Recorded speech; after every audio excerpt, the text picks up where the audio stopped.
જ્યારે તક મળે ત્યારે તૈયાર રહો, કેમ કે જ્યારે તક અને ત્યારે સાથે મળે છે ત્યારે જ ભાગ્ય બને છે. એકલા ભાગ્ય પર ભરોસો રાખવો નહીં, મહેનતથી જ ભાગ્યના લેખ લખાયા છે.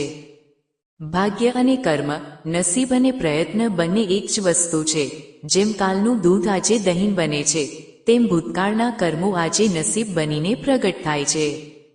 સારા બનીને અમે જોયું છે, કારણ વગરનું બધું ખોયું છે. તમે નસીબની વાત કરો છો, અમે મહેનતનું પણ જતા જોયું છે. 2 અક્ષરનું થાય છે લક, 2.5 અક્ષરનું થાય છે ભાગ્ય, 3 અક્ષરનું થાય છે નસીબ. ભાગ્યની લાઇટ ચાલુ હોય કે બંધ, કર્મના દીવાને ક્યારેય ફૂંક ના મરાય.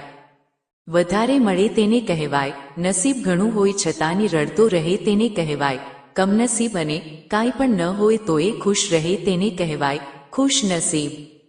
નસીબ મારું કર્મમાં હતું, હું શોધતો રહ્યો હાથની લકીરોમાં. હરી મારા હૃદયમાં હતો, હું શોધતો રહ્યો એને મંદિરોમાં.